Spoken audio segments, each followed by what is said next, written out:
Hey everybody, if you are watching this recording right now, then I'm assuming you have survived week 3, so aren't we excited about that?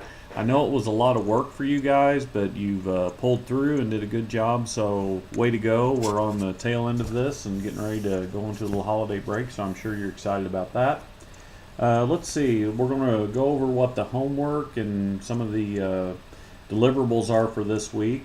We've got assignment 4.1 that is to write a brief reflection on the Myers-Briggs type indicator. You guys should have all got your emails of those.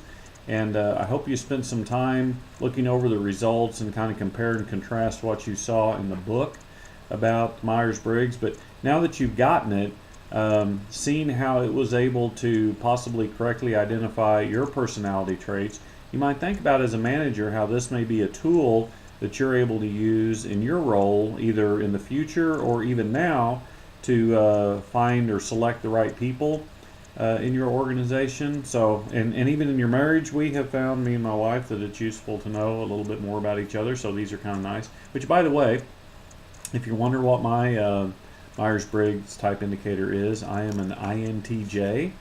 And my wife is exactly opposite of that. Whatever my letters are, she doesn't share any of them. So of the 16 personality traits, whatever you are, there's one personality that's exactly opposite.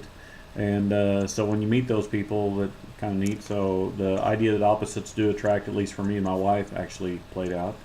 Okay, the next assignment is assignment 4.2, and this is important to know, that it says to plot your immediate supervisor on leadership grid. That means you are going to have a picture on your assignment. Just like you had done for the organizational chart, you're going to have a picture and then you're going to have a paragraph. So you're going to make this grid. You can do it with Excel or whatever tool you use to throw that into your Word document. Even if you have to actually draw it out and scan it, I guess you could do that. But I need you to plot this grid, put where your leader or manager falls into that. And if you don't have any idea what I'm talking about with this leadership grid, you'll figure that out when you read chapter 11. It's in there. But you'll plot them out, and then you'll write a paragraph as to why you believe that they should be plotted in the direction that you put them in. So both of those, the 4.1 and 4.2, are both 10-point papers, so it's just really one page for both of those. The larger assignment for this week would be assignment 4.3, where it says analyze your organizational communication. And you'll kind of engage some of the small network patterns that are used, upward and downward communication. Where you might spend the majority of your time writing is when it says what do you perceive as barriers in your environment to good communication, and what might help eliminate or reduce those. Because once we can identify that there are problems, being able to overcome them is what's really important. So since this is a 2-page assignment, you may spend 1 page kind of identifying how the communication flow works. On the second page, spend some time identifying what the barriers are and how to overcome them. Okay?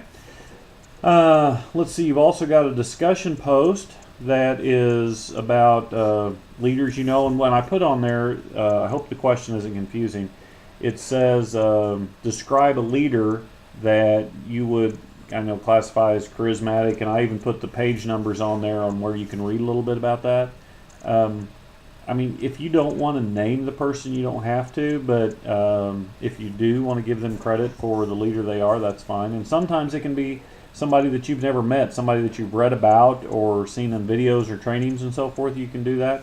And so just identify somebody and then talk about the ethics that's tied with some charismatic leadership, because with great power comes great responsibility, obviously.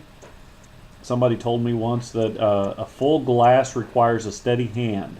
So when you think about organizations and the responsibility that leaders have, that's where the full glass comes from, and obviously it requires some diligence to keep from spilling over. And then the last part is you will have an assessment, another one. Remember, there's 3 assessments for this class. You've done one of them already. So you'll do your discussion posts, you'll do your homework, and you'll do your reading, obviously.